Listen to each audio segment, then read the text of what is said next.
Assalamualaikum warahmatullahi wabarakatuh. Selamat datang kembali di kelas administrasi umum. Apa kabar semuanya? Semoga selalu dalam keadaan sehat walafiat sehingga bisa mengikuti pembelajaran pada hari ini. Di video kali ini, Ibu akan menyampaikan materi kedua, yaitu menganalisis jabatan, tugas, dan uraian pekerjaan. Nantinya dengan mempelajari bab ini, Ibu harap kalian dapat menguraikan pengertian organisasi, dapat menguraikan tujuan organisasi, dapat mengidentifikasikan prinsip organisasi, dapat menganalisis jabatan, dan dapat mengetahui langkah-langkah dalam menganalisis jabatan, mengetahui tujuan dan fungsi analisis jabatan, serta dapat menyebutkan serta mengetahui metode analisis jabatan. Tanpa berlama-lama lagi, kita langsung aja ke pembahasannya. Enjoy to watching this video. Yang pertama akan kita bahas yaitu apa itu analisis jabatan atau job analysis. Analisis jabatan atau job analysis adalah suatu aktivitas mengkaji, mempelajari, mengumpulkan, mencatat, dan menganalisis jabatan ruang lingkup suatu pekerjaan secara sistematis dan sistemik. Analisis jabatan juga dapat dikatakan sebagai prosedur untuk menentukan tanggung jawab posisi-posisi yang harus dibuatkan stafnya, sehingga deskripsi pekerjaan, spesifikasi pekerjaan, dan orang yang akan dipekerjakan menjadi jelas dan sesuai kebutuhan. Next, adapun langkah-langkah analisis jabatan yaitu mengkaji. Apa yang dikaji? Yang dikaji adalah keseluruhan dari organisasi tersebut. Apakah jabatan yang ada sudah berada di orang yang tepat, atau kalian mungkin sering mendengar the right man in the right place. Nah, itu semua dianalisis dan dikaji terlebih dahulu supaya jalannya organisasi menjadi semakin maksimal. Langkah yang kedua adalah menentukan informasi. Apa saja informasi-informasi yang ditentukan? Informasi tersebut meliputi jabatan apa saja yang akan digunakan, tujuan spesifik analisis jabatan, dan informasi dalam organisasi secara keseluruhan yang akan dianalisis. Langkah yang ketiga adalah pemilihan teknik. Yang dimaksud teknik di sini adalah cara yang digunakan untuk mengumpulkan data tentang karakteristik jabatan, perilaku atau pekerja yang disyaratkan, karakteristik yang perlu dimiliki oleh seorang pekerja, dan untuk menjalankan pekerjaannya, serta masih banyak lagi. Langkah keempat adalah menyiapkan spesifikasi jabatan, artinya pengetahuan dan data yang dikumpulkan dalam langkah-langkah yang telah dilakukan sebelumnya digunakan sebagai dasar untuk merencanakan dan menjalankan kegiatan-kegiatan manajemen sumber daya manusia. Selain itu, hasil analisis jabatan juga berguna untuk memberikan informasi yang berkaitan dengan hal-hal seperti deskripsi pekerjaan atau job description, yaitu suatu daftar yang menggambarkan bagaimana tugas pekerjaan, wewenang, dan tanggung jawab yang diperlukan untuk suatu pekerjaan tertentu. Nah, dalam deskripsi pekerjaan ini dicantumkan nama, jabatan, kode jabatan, tanggal pembuatan, nama penyusun, nama departemen, lokasi, hubungan lini atau hubungan dengan atasan langsung, kondisi kerja, dan waktunya.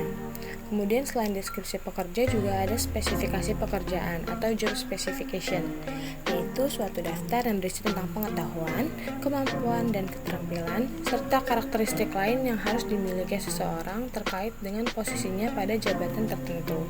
Dalam spesifikasi jabatan, hal-hal yang perlu diperhatikan antara lain seperti fisik, mental, pengalaman kerja, umur, jenis kelamin, dan status perkawinan.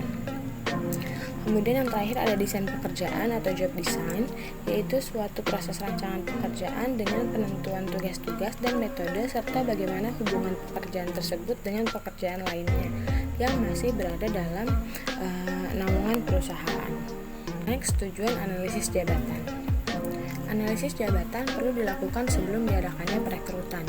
Hal ini bertujuan agar pekerja yang diterima benar-benar pekerja yang dibutuhkan pada suatu jabatan. Adapun tujuan dari analisis jabatan ialah yang pertama memperoleh tenaga kerja pada posisi yang tepat, yang kedua memberikan kepuasan pada diri tenaga kerja, dan yang ketiga menciptakan iklim dan kondisi kerja yang kondusif serta nyaman bagi pegawai. Setelah ada tujuan, analisis jabatan juga memiliki beberapa fungsi, seperti yang pertama, pengadaan tenaga kerja. Pada pengadaan spesifikasi jabatan merupakan standar personalia yang digunakan. Hal ini bertujuan agar ada pembanding antara calon pekerja yang satu dengan yang lainnya. Yang kedua ada pelatihan. berfungsi sebagai program pelatihan dan pengembangan sumber daya manusia. Nah, isi uraian tugas dan pekerjaan pada pelatihan dapat digunakan sebagai dasar untuk mengambil keputusan. Yang ketiga ada evaluasi kinerja. Pada evaluasi kinerja, persyaratan-persyaratan dan uraian jabatan dapat dinilai sebagai dasar untuk menentukan nilai pegawai dalam pemberian kompensasi yang layak.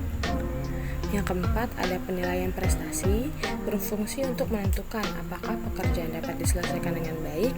Jika ya, maka deskripsi jabatan akan sangat membantu untuk pemilihan sasaran pekerjaan. Yang kelima, ada promosi dan transfer pegawai. Yang keenam, ada informasi dan data pegawai yang akan membantu proses pengambilan keputusan sebagai dasar program promosi dan transfer pegawai. Kemudian yang terakhir ada metode dari analisis jabatan. Ada 4 metode yang digunakan.